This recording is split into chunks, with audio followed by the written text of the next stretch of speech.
Welcome to Bite Size SEO News, where I find the top 3 news in digital marketing so you don't have to, where I make news easy to digest and easy to follow. If you want to read the article, links are posted in the show notes below, so you never have to worry about FOMO. My name is Rich Young, your host. Today is October 6, 2021, episode 10.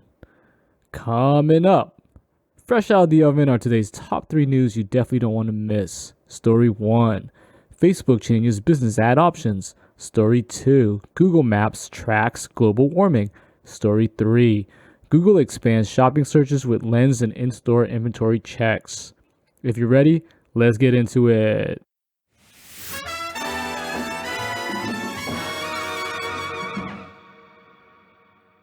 This one's from Caroline Liddon of Search Engine Land.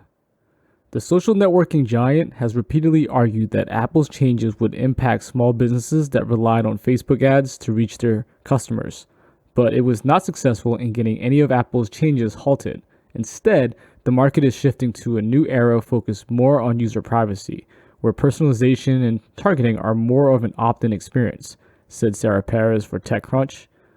New communication options. The new features include expanded click-to-chat options, from ads where businesses can choose all the messaging platforms where they're available to chat, and will default the chat app in your ad based on where a conversation is most likely to happen, according to the announcement.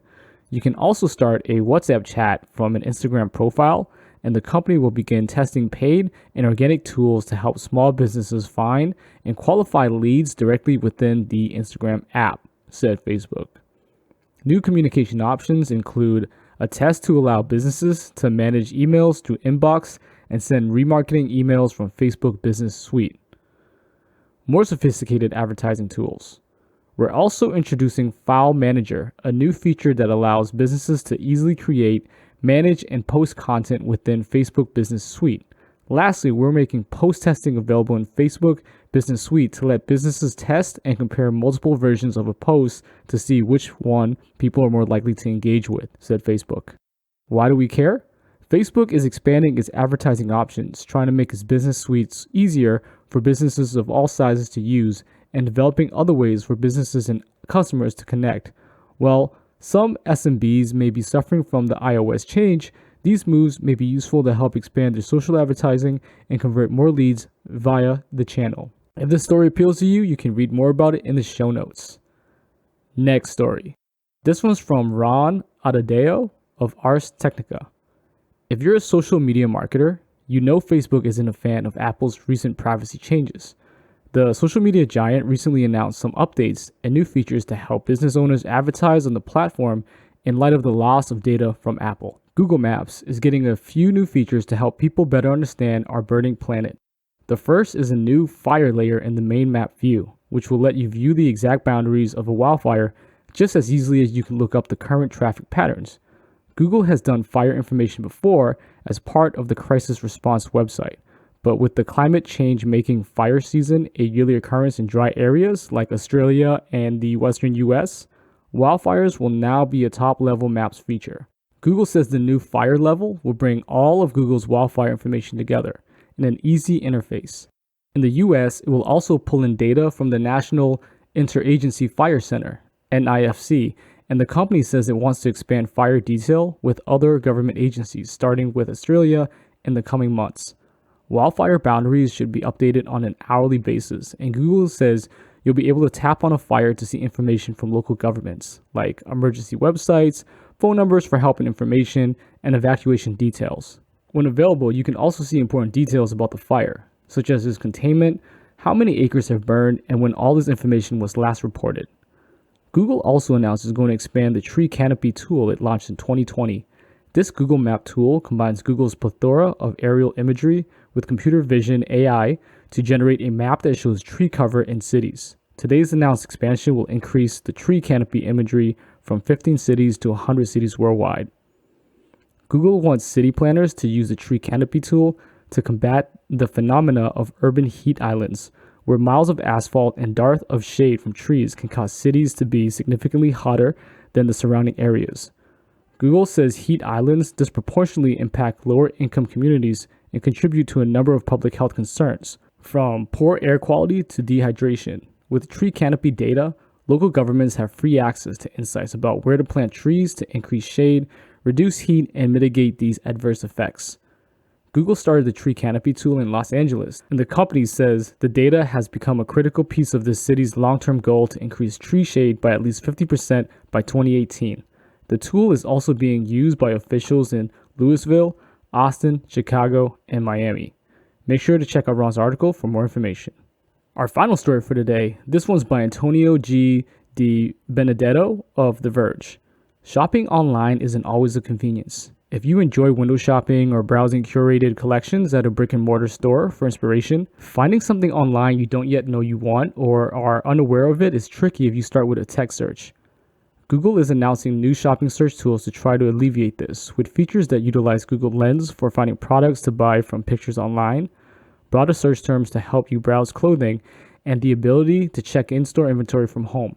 It claims the new tools will help shoppers find what they're looking for in a more visual way. This comes after Google allowed all businesses to create listings on Google Shopping for free last year.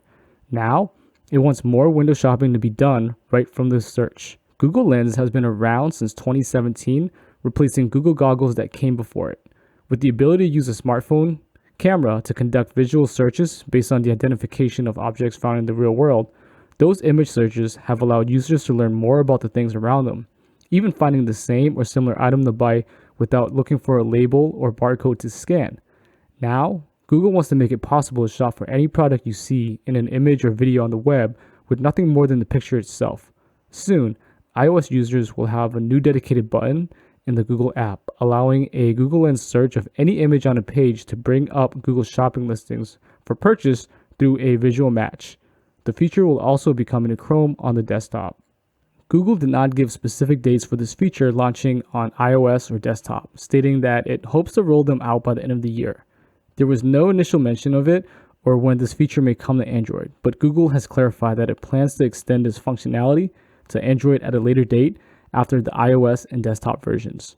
Another shopping-focused feature coming from Google, which surely has been spurred on by the boom in e-commerce since the beginning of the pandemic, is easier browsing of clothing, accessories, and shoes via search results based on general terms.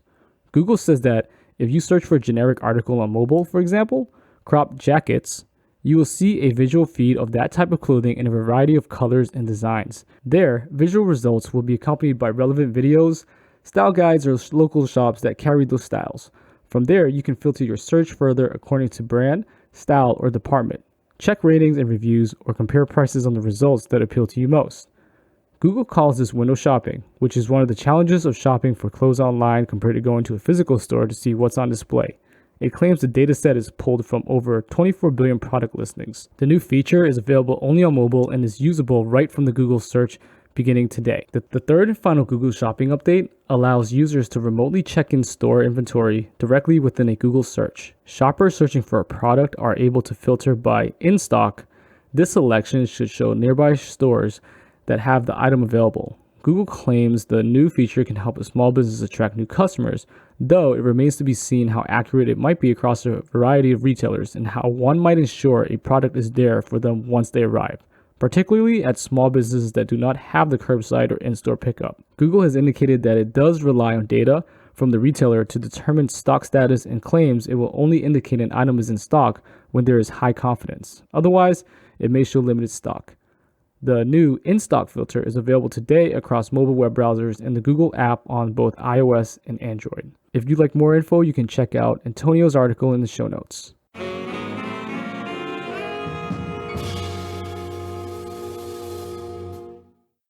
That's it for today's show. We've made it to the end.